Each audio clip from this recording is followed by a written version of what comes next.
Hi all, I'm fascinated to check out the games of the 13-year-old child prodigy Grandmaster.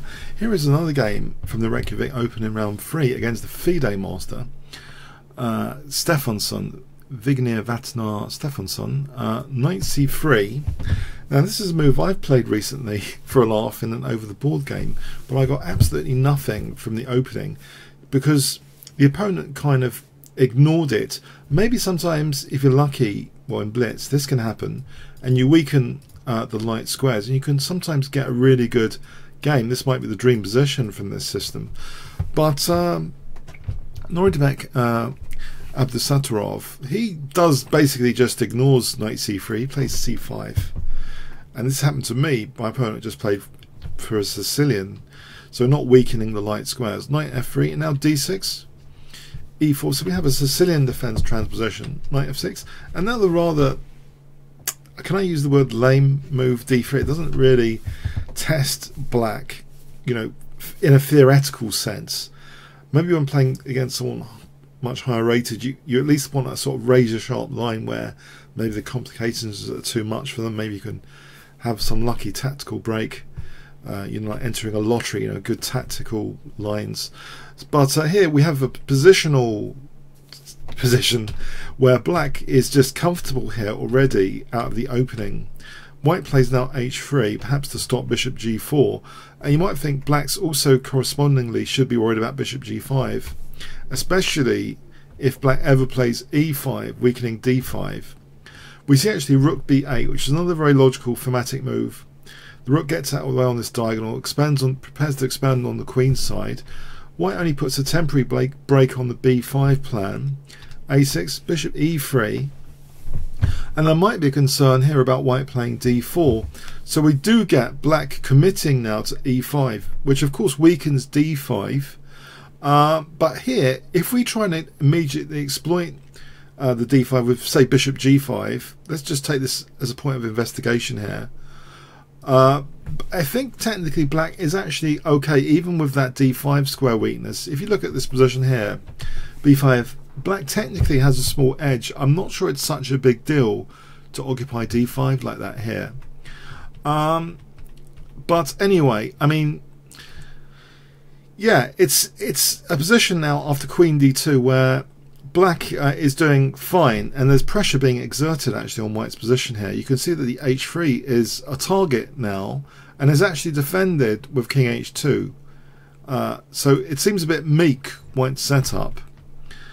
Okay, so now we have queen d7, and this is actually the first kind of subtle, clever move, which I think I haven't really seen before, but it's a very important move here, because it actually ties the bishop down here. Otherwise there'll be like queen h3 in some variations now.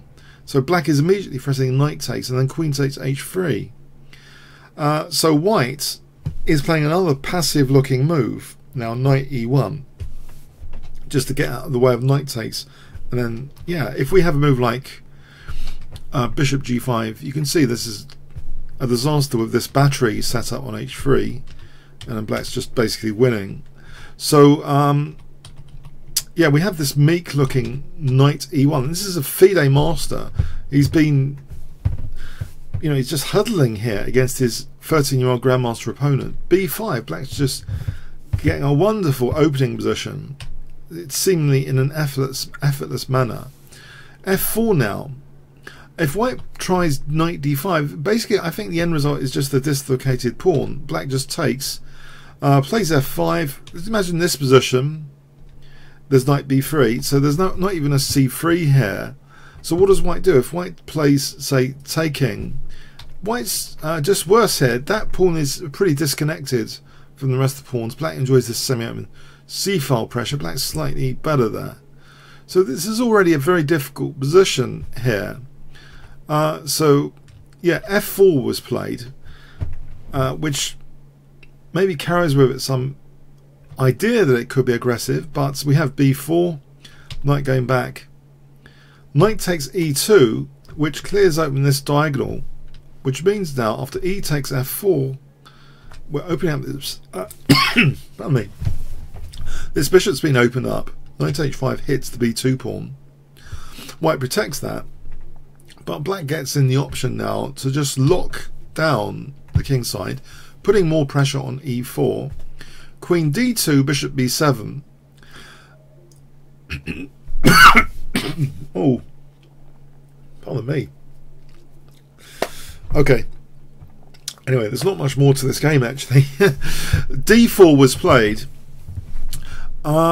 It's a pretty miserable position. E takes, queen takes. This is just miserable. If you look at this position, it's kind of miserable for white, because black's even got the possibility of knight d5. It's really super comfortable for black. Black has a big advantage there. Fragmented pawns, locked down on d4, lovely bishop on diagonal, wonderful knight on d5. It's a dreamy position. So white kind of desperately plays d4, and now just c takes, and believe it or not, f takes e4. And it ended here, and so this gave me the question, should I actually cover this game at all? I mean, because nothing really seemed to happen.